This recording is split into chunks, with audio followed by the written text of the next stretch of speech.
자, 최근에 나오는 내용들이 뭐 전국 아파트 평균 분양가 한 평당 거의 뭐 1,700만 원, 뭐 작년보다 11.7% 올랐다. 그다음에 올해 전국에요. 전용 60제곱미터 이하, 그러니까 뭐 25평형 이하겠죠. 평균 분양가가 평당 2,349만 원을 기록을 했다.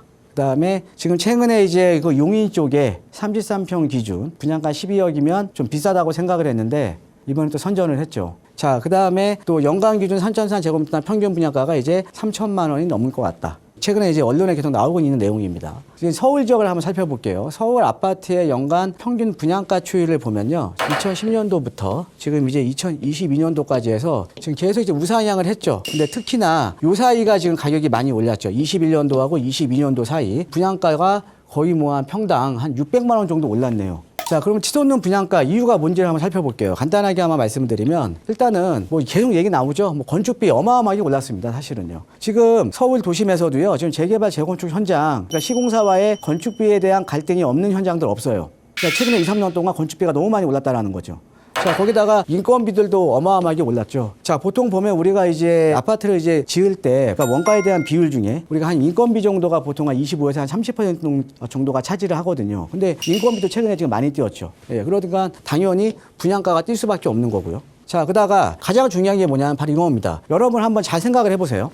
2년 전만 하더라도 서울에서 아파트 분양받으면 요거 분양받으면 10억 남아. 주변 시세보다 10억 싸. 정말 로또야. 이런 얘기 많이 나왔죠. 그렇죠? 아파트 한 채 분양 잘 받으면 로또 분양이었습니다. 사실은 이게 말이 안 되는 거예요. 분양가 상한제라든가 아니면은 이제 뭐 이제 허그에서 분양보지 심사라든가 분양가를 가격을 통제를 했거든요. 분양가를 못 올리니까 당첨된 사람만 이익을 볼 수 있는 로또 분양이라는 게 생겨난 거죠. 자, 이 로또 분양이라는 게 시장을 왜곡시킨 겁니다. 자, 어떤 의미냐? 자, 분양가 상한제라든가 허그에서 분양보증 심사를 해서 분양가를 낮추면 전체적인 아파트 가격이 떨어지면 돼요.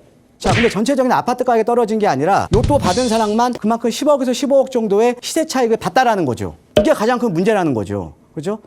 그래서 그동안 이런 규제들이 완화가 되니까 지금 분양가가 이제 정상화되는 겁니다. 자, 거기에다가 최근에 아파트 청약제도 많이 완화해줬죠. 뭐 전용 면적 85제곱미터 이하, 예전에는 서울에서 가점 안 되시는 분들 올해 초까지만 하더라도 꿈도 못 꿨어요. 그런데 추첨제 물량이 늘어나면서 청약자 수가 자연스럽게 늘어났고요. 순위 내 미분양난 이제 현장들 같은 경우에는 이제 무순위 청약에서 거주 요건이라던가 주택이 있는지 없는지 이런 그 소유 여부에 대한 것들도 완화가 됐으니까 당연히 청약자 수가 늘어날 수밖에 없겠죠. 그러니까 이제 청약 가수요가 이제 증가를 한 거죠. 이러면서 지금 분양가들은 지금 오르고 있는 겁니다. 자, 이렇게 이해를 하시면 될 것 같고. 자, 그러면 앞으로 분양가 조정이 가능할까? 분양가가 좀 다운이 될 수가 있을까? 저는 절대 분양가 다운 안 된다고 봅니다. 자, 한번 보시죠. 아파트 분양가라는 거는요. 토지를 누군가 사서요. 건축비를 드리고요. 여기다가 마진을 넣어서 아파트 분양가가 나오는 거죠. 자, 그러면 건축비 지금 떨어질까요? 제가 볼 땐 아니라고 봅니다. 지금 건축비는 계속 오를 겁니다. 왜? 지금 인플레이션 요건이 있기 때문에 또 금리가 높잖아요. 그러니까 건축비는 당분간 계속 상승할 거예요. 자, 거기다가 토지 가격 절대 안 떨어집니다. 서울 도심의 토지 가격이 언제 한번 떨어졌습니까? 자, 최근에 아파트 가격이라던가 이런 주택 가격은 좀 떨어진 지역도 있어요. 그죠? 서울에 아파트 가격이 많이 떨어졌잖아요. 자, 그런데 대려 토지 가격은 대려 올랐죠.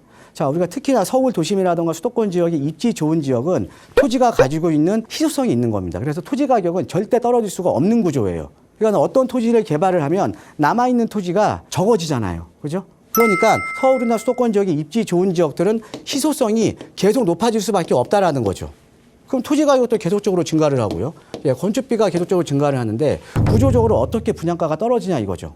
자, 이거는 이제 수도권이나 서울의 입지 좋은 지역을 제가 말씀을 드리는 겁니다. 그러니까 건설사가, 시행사가 마진을 포기하더라도 내가 손해를 보더라도 분양가를 책정을 할 수는 있겠죠. 그런 지역들은 수요자가 선호하지 않는 지역이겠죠. 그렇죠? 자, 그러면은 앞으로 그러면 시장이 지금 어떻게 될 것인가? 자, 그럼 청약 참여자 입장에서는 앞으로 분양가는 좀 괜찮은 지역도 오를 수밖에 없잖아요. 그러니까는 좀 자금 부담이 좀 계속적으로 좀 있을 거고요. 아까 말씀드렸듯이 최근에 지금 정비 사업을 하고 있는 지역들, 재건축 재개발 지역 중에 공사비에 대한 갈등이 없는 지역이 한 군데도 없습니다. 너무 많이 올랐기 때문에. 최근에 이제 여러분들 많이 들어보셨던 둔촌주공 사태도 아시잖아요. 올림픽 파크포레온.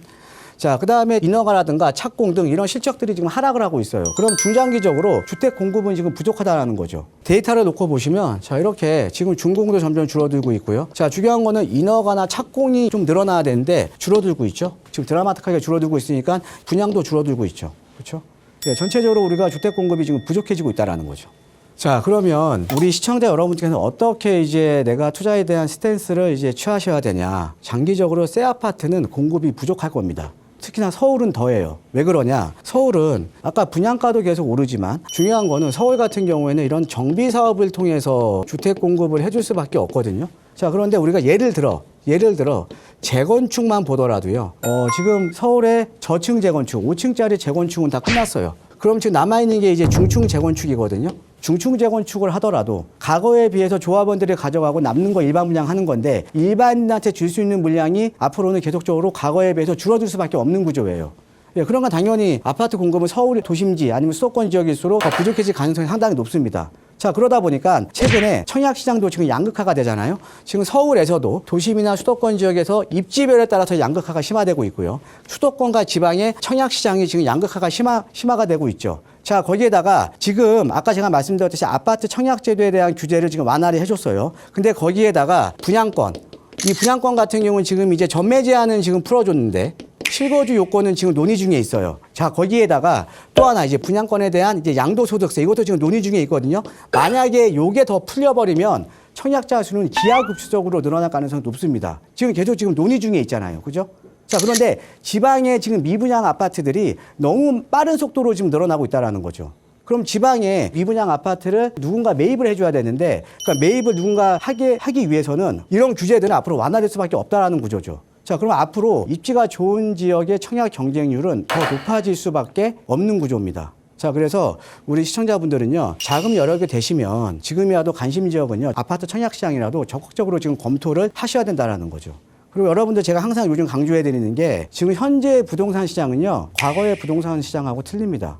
10년 주기설이니 20년 주기설이니 이제 그런 거 없습니다. 왜 그러냐면요, 우리가 시장 참여자들의 정보에 대한 접근이 너무 쉬워요. 정보에 대한 이동 속도도 상당히 빠릅니다. 정보에 대한 이동 속도가 상당히 빠르다, 시장에 대한 피드백이 상당히 빠른 거예요. 그래서 최근에 부동산 시장은요, 주기는 엄청나게 짧아졌습니다. 자, 예를 들어 우리가 아파트 청약시장 보면 작년 겨울 때 분양했던 둔촌주공 분양가가 상당히 낮았던 거죠. 예, 평당 3,500만 원. 예. 그리고 진폭은 상당히 커졌습니다. 그러니까 주기는 지금 짧아지고요. 예, 진폭은 상당히 커졌다라는 거죠. 그래서 항상 이 부동산 시장 같은 경우에는 이런 정보가 상당히 중요하기 때문에 항상 저희 방송 항상 애청해 주시고요. 저도 항상 좋은 상담, 그다음에 좋은 강의로 항상 찾아뵙도록 하겠습니다. 예, 이상입니다.